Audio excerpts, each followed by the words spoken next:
మరొకరికిని చూస్తున్నాం. కామారెడ్డి జిల్లా దోమకొండ మండలం అబ్బర్పేట గ్రామ శివారులో పెద్ద పులి సంచలనం స్థానికులు భయాందోళనకు గురిచేస్తుంది. ఈ అబ్బర్పేట గ్రామానికి చెందిన స్వామి గౌడ్ అనే రైతుకు చెందిన దూడలపై పెద్ద పులి దాడి చేసినట్లు ఫారెస్ట్ అధికారులు గుర్తించారు. దూడలపై దాడి జరిగిన ప్రాంతాన్ని ఫారెస్ట్ అధికారులు పరిశీలించారు. ఇక ఫారెస్ట్ అధికారులు ట్రాక్ కెమెరాలను ఏర్పాటు చేశారు. ట్రాక్ కెమెరాలలో పెద్ద పులి కదలికలు స్పష్టంగా రికార్డయ్యాయి. దీంతో అబ్బర్పేట శివారులో పెద్ద పులి సంచరిస్తున్నట్లు అధికారులు ధృవీకరించారు. పెద్ద పులి సంచారంతో పశువుల కాపరులు వ్యవసాయ పనులు చేసుకునేవారు పొలాల వైపు వెళ్లడానికి జంకుతున్నారు. రాత్రి వేళల్లో ఒంటరిగా బయటకు రావద్దని ఫారెస్ట్ అధికారులకు సూచించారు.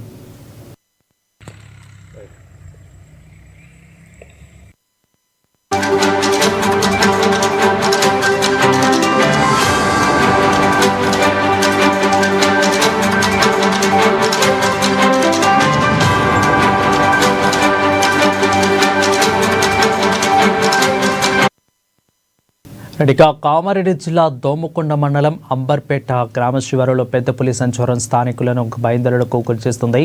ఇక అంబర్పేట గ్రామానికి చెందిన స్వామి గౌడ్ అనే రైతుకు చెందిన దూడలపై పెద్ద పులి దాడికి చేసినట్లు ఫారెస్ట్ అధికారులు గుర్తించారు. దూడలపై దాడి జరిగిన ప్రాంతాన్ని ఫారెస్ట్ అధికారులు పరిశీలించారు. ఫారెస్ట్ అధికారులు ట్రాక్ కెమెరాలను ఏర్పాటు చేశారు. ట్రాక్ కెమెరాలో పెద్ద పులి కదలికలు స్పష్టంగా రికార్డ్ అయ్యాయి. దీంతో అంబర్పేట శివారులో పెద్ద పులి సంచరిస్తున్నట్లు అధికారులు ధృవీకరించారు. పెద్ద పులి సంచారంతో పశువుల కాపరులు వ్యవసాయ పనులు చేసుకునేవారు పొలాల వైపు వెళ్లడానికి జంకుతున్నారు. రాత్రి వేళల్లో ఒంటరిగా బయటకు రావద్దని ఫారెస్ట్ అధికారులు సూచించారు.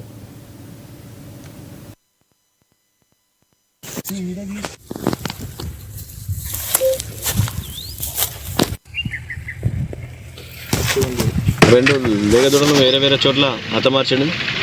హతమార్చిన అనుమానం వ్యక్తంతో ఫారెస్ట్ అధికారులకు మేము ఇన్ఫర్మేషన్ ఇవ్వడం జరిగింది. ఆ ఇన్ఫర్మేషన్తో ఫారెస్ట్లో అధికారులు స్పందించడం జరిగింది.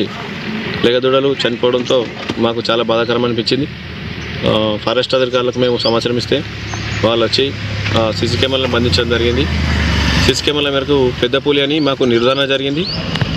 ఈ విషయంలో ఫారెస్ట్ అధికారులు కొంచెం జాగ్రత్త వహించి మాకు సేఫ్టీగా జాగ్రత్తలు చూపించాలని కోరుతున్నాం. మాకు కూడా సీసీ కెమెరాలు చూడగానే భయం అవుతుంది. అడవిలోకి రావాలంటే కూడా ఇబ్బందులు ఎదుర్కోవాల్సి వస్తుంది.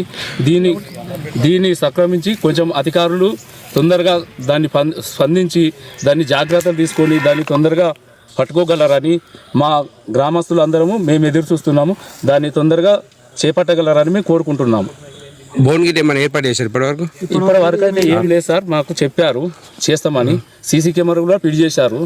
అయితే అందులోనే చూసి మాకు నిజాయితీగా ఇప్పుడు ఉన్నది అనేది కన్ఫర్మ్ అయిపోయింది. నిన్న ఒకటి దాకా కూడా అడుగులల్లో కూడా చూసి ఇది పులా కాదా అది తొడేలా అనేది మాకు కూడా కొంచెం డౌట్ వచ్చింది. అయితే ఎందుకంటే అడుగులను చూసి పులి అని ఆక్రమించి కంపల్సరీగా ఈ అడవి శాఖ అధికారులు పులి వచ్చింది, ఇది కంపల్సరీ పులి అడుగులు అని మాకు చెప్పారు. అంతవరకు కూడా కొంచెం కావచ్చునా లేదా అని మేము కూడా వెళ్ళిపోయిందని మేము అనుకున్నాం. మళ్ళీ ఈ అధికారులు సీసీ కెమెరాలు ఫిట్ చేసేసరికల్లా మాకు ఈరోజు నిజమైన పులి కరెక్ట్ ఉన్నది అని చెప్పేసి మేము దాంట్లో చూడడం జరిగింది. అది ఆడ నుంచి మాకు ఆందోళన చెందుతున్నాము. అంబర్పేట గ్రామ ప్రజలు అందరూ జర సక్రమంగా ఉండగలరు. ప్రతి పశువులను కానీ ఏవిటి కానీ ఇంటిలోకి తీసుకోగలరని మా యొక్క మనవి చేస్తున్నాము. రెండు లేగదూడలు వేరే వేరే చోట్ల హతమార్చండి.